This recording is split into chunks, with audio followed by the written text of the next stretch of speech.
আমি আপনাদের এমন একটি রেমেডির কথা বলবো যেটা সকালবেলা আপনি ঘুম থেকে উঠে ফ্রেশ হয়ে বাসি মুখে খাবেন আর খাওয়ার পর আপনার সকল সমস্যা দূর হয়ে যাবে। হ্যালো ভিউয়ার্স, আসসালামু আলাইকুম। নতুন আর একটি ভিডিও দেখার জন্য কুকিং হাউস ফ্যামিলিতে আপনাদের সবাইকে ওয়েলকাম। যাদের শরীর অত্যাধিক দুর্বল হতে পারে, সারাদিন ব্যথা, কমজোরি, কোনো কাজে শক্তি পাওয়া যায় না, এমনকি যারা ক্যান্সারে আক্রান্ত, যাদের কোষ্ঠকাঠিন্য রয়েছে, কিংবা যারা যৌন দুর্বলতার সমস্যায় ভুগছেন, যাদের হৃদরোগ রয়েছে কিংবা ডায়াবেটিসে আক্রান্ত, এরকম প্রত্যেক মানুষের জন্য এই রেমেডিটি খুবই কার্যকর হবে। বন্ধুরা, আপনারা খাওয়ার পর নিজেরাই উপলব্ধি করতে পারবেন যে আপনাদের শরীরে আসলে কি কি ঘটছে, আর এটা খাওয়ার প্রথম দিনেই আপনি বুঝতে পারবেন আপনার শরীরে আরও কি কি পরিবর্তন হচ্ছে।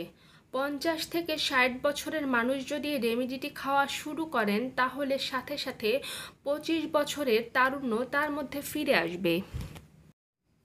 আর এই রেমেডিটি সেবন করার পর সব সময় চনমনে থাকবে আর কাজে উদ্দীপনাও ফিরে আসবে। আর এই রেমেডিটি যে আপনাকে সব সময় খেতে হবে তা কিন্তু নয়, মাত্র 7 দিন খান আর নিজেই নিজের ভেতরে একটা চনমনে ভাব উপলব্ধি করেন। এই রেমেডিটি তৈরি করতে প্রথমেই আমাদের লাগবে কাঁচা বাদাম, অর্থাৎ চীনাবাদাম। কাঁচা বাদাম কোলন ক্যান্সার, স্তন ক্যান্সার, সেই সাথে হার্টের রোগ প্রতিরোধে সহায়তা করে। এতে রয়েছে প্রচুর ক্যালসিয়াম, যা হাড় গঠনে সাহায্য করে। বাদামে রয়েছে প্রচুর আয়রন, যা রক্তের লোহিত কণিকার কার্যক্রমে সহায়তা করে। বাদামের ভিটামিন ই এবং ক্যারোটিন ত্বক, সেই সাথে আপনার চুলও অনেক সুন্দর রাখে। বাদামের গুণাগুণের কথা আপনারা হয়তো অনেকেই জানেন না। আপনি জানেন কি, যৌবন ধরে রাখতে বাদামের অবদান কিন্তু অনস্বীকার্য। আর এই রেমেডিটি তৈরি করতে বাদামের সঙ্গে আমাদের কিশমিশেরও প্রয়োজন। কিশমিশ শরীরে আয়রনের ঘাটতি দূর করার পাশাপাশি রক্তে লাল কণিকার পরিমাণ বাড়ায়। আর শুকনো কিশমিশ খাওয়ার পরিবর্তে ভিজিয়ে খেলে উপকার বেশি। কিশমিশ ভেজানো পানি রক্ত পরিষ্কার করতে সবসময়ই সাহায্য করে। প্রতিদিন আপনি যদি এই কিশমিশ খেতে পারেন, তাহলে আপনার অ্যাসিডিটি থেকে মুক্তি পাবেন ঔষধ ছাড়াই। এছাড়াও কিশমিশ হৃদয় ভালো রাখে, নিয়ন্ত্রণে রাখে কোলেস্টেরল। কিশমিশে প্রচুর পরিমাণে ভিটামিন এবং খনিজ আছে প্রাকৃতিক অ্যান্টিঅক্সিডেন্ট, যা সহজে রোগ মুক্তির কারণ হিসেবে নির্ণয় করতে সাহায্য করে। আরও আছে প্রচুর পরিমাণে আয়রন, পটাশিয়াম, ক্যালসিয়াম, ম্যাগনেসিয়াম এবং ফাইবার। সেজন্য এই রেমেডিটি তৈরি করতে আমি কিশমিশ আর বাদামের ব্যবহার করেছি। আর এই পানিটা যদি সকালে খেতে পারেন, তাহলে আপনার শরীরে নানাবিধ উপকার মিলবে। উচ্চ রক্তচাপ নিয়ন্ত্রণের প্রাকৃতিক পদ্ধতিগুলোর মধ্যে একটি হচ্ছে কিশমিশ। আর এর মধ্যে থাকা পটাশিয়াম হাই ব্লাড প্রেশার বসে রাখে। রক্ত স্বল্পতাও কমায় কিশমিশ। রক্ত স্বল্পতা কমাতে কিশমিশ যথেষ্ট উপকারিতা রয়েছে।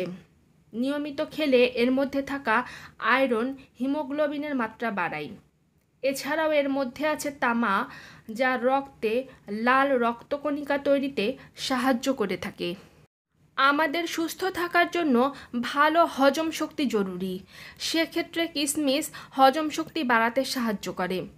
রোজ রাতে আপনি যদি এই রেমেডিটি খেতে পারেন, তাহলে পরের দিন আপনি নিজেই অনুভব করতে পারবেন। আপনি কি রোগ প্রতিরোধ ক্ষমতা বাড়াতে চান? তবে আজ থেকে এই রেমেডিটি খাওয়া শুরু করুন, কারণ এর মধ্যে রয়েছে অ্যান্টিঅক্সিডেন্ট, যা রোগের সঙ্গে লড়াই করার ক্ষমতা বা রোগ প্রতিরোধ ক্ষমতা বাড়ায়।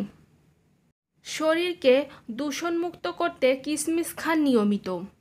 চারিদিকের দূষণে আপনি যখন ক্লান্ত, বিধ্বস্ত, জেরবার, তখন সকালে খালি পেটে ভেজানো রেমেডিটি খান আর আপনার শরীরকে বিষমুক্ত করেন।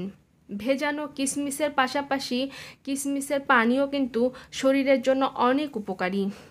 নিয়মিত এই রেমেডিটি খাওয়ার কারণে আপনার কোষ্ঠকাঠিন্য কমে যাবে। আর আপনি যদি পেটের সমস্যায় নিয়মিত ভোগেন, তাহলে প্রতিদিন অন্তত সকালে খালি পেটে ফ্রেশ হয়ে এই রেমেডিটি খাওয়ার অভ্যাস করুন। আর সাথে সাথে আপনার কোষ্ঠকাঠিন্য থেকে রেহাই পাওয়ারও চেষ্টা করুন। যারা কোষ্ঠকাঠিন্যে কষ্ট পান, তারা ঔষধের বদলে নিয়মিত এই রেমেডিটি খেলে নিজেরাই বুঝতে পারবেন পার্থক্য কোথায়। আপনাদেরকে আমি প্রথমেই বলেছিলাম যে আমার এই রেমেডিটি তৈরি করতে কিশমিশের পাশাপাশি বাদামেরও প্রয়োজন। আর বাদাম যেভাবে আপনার যৌবন ধরে রাখতে সাহায্য করে, এই বাদাম আপনার মেদ ঝরিয়ে আপনার শরীরের ফোলাভাব কমায়, হজম শক্তি বাড়িয়ে তোলে এই ভেজানো বাদাম খাওয়ার কারণে। ভেজানো বাদামে ভিটামিন B17 থাকে, যা ক্যান্সার প্রতিরোধেও কাজ করে। শরীরের উচ্চ রক্তচাপ নিয়ন্ত্রণ করে ভেজানো বাদাম। তবে রোজ সকালে খালি পেটে খেলে এটা সবচেয়ে ভালো হবে। বাদাম কোলেস্টেরল নিয়ন্ত্রণেও গুরুত্বপূর্ণ ভূমিকা পালন করে থাকে। পুষ্টিগুণ এবং শারীরিক উপকারিতার ক্ষেত্রে বাদামের কোনো বিকল্প হয় না। এতে মজুদ রয়েছে শরীরের জন্য প্রয়োজনীয় প্রচুর পরিমাণে protein, calcium, vitamin E, fibre, selenium, vitamin C, antioxidant, amino acid, potassium এবং ওমেগা-3 ফ্যাটি অ্যাসিড। আপনারা অন্তত যদি 7 দিন এই রেমেডিটি খাওয়ার অভ্যাস করতে পারেন, তাহলে আপনাদের শরীরে এমন কিছু উপাদান প্রবেশ ঘটবে যা মানব শরীরকে চাঙা তো রাখে, সেই সঙ্গে একাধিক রোগকেও দূরে রাখতে বিশেষ ভূমিকা পালন করে থাকে। এই রেমেডিটি আমি এখন কিভাবে তৈরি করব তা আপনাদেরকে বলে দিচ্ছি। একটি পরিষ্কার বাটিতে 2 চামচ পরিমাণ বাদাম আর সেই সাথে 2 চামচ পরিমাণ কিশমিশ নিয়ে নিয়েছি। আর পানি দিয়ে এটা এখন ভিজিয়ে রাখবো। পানি দিয়ে ভেজানোর কারণে হাত দিয়ে কচলে এটাকে ধুয়ে ভালোভাবে পরিষ্কার করে নিতে হবে। তারপরে পানি দিয়ে এটা সারা রাতের জন্য ভিজিয়ে রাখতে হবে। আর এই রেমেডিটি খাওয়ার কারণে ক্যান্সারের মতো রোগও খুব সহজে আপনার ধারে কাছে ঘেঁষবে না, কারণ বাদামে উপস্থিত অ্যান্টিঅক্সিডেন্ট ক্যান্সার রোগকে প্রতিরোধ করার পাশাপাশি রোগ প্রতিরোধ ক্ষমতার উন্নতি ঘটানোর মধ্যে দিয়ে নানাবিধ সংক্রমণকে দূরে রাখতে বিশেষ ভূমিকা পালন করে থাকে। এখানে কিন্তু শেষ নয়, অ্যান্টিঅক্সিডেন্টও আরও নানা ধরনের উপকার করে থাকে, যেমন আপনার শরীরের স্ট্রেস কমিয়ে কোষের ক্ষত রোধ করে, সেই সঙ্গে ত্বকের এবং শরীরের বয়স কমাতেও সাহায্য করে থাকে। শুধুমাত্র এই রেমেডিটি খাওয়ার কারণে ক্যান্সারের সাথে সাথে ডায়াবেটিসের মতো রোগকেও সহজে আপনার ধারে কাছে ঘেঁষতে দিবে না। অন্তত প্রতিদিন নিয়ম করে মাত্র 7 দিন এই রেমেডিটি খাওয়ার অভ্যাস করুন, আর ফলাফল নিজের চোখেই দেখুন। পরিবার এবং স্বাস্থ্য বিষয়ক সকল তথ্যর আপডেট পেতে আজই আমার চ্যানেলটি সাবস্ক্রাইব করে রাখুন এবং বেল আইকনে ক্লিক করে নোটিফিকেশন অন করে রাখুন, কারণ পরবর্তীতে সকল ধরনের আপডেট পেতে আপনি তথ্য পেয়ে যাবেন সবার আগে। সবাই ভালো থাকবেন। সবাইকে thank you so much. Take care. আল্লাহ হাফিজ। Bye by.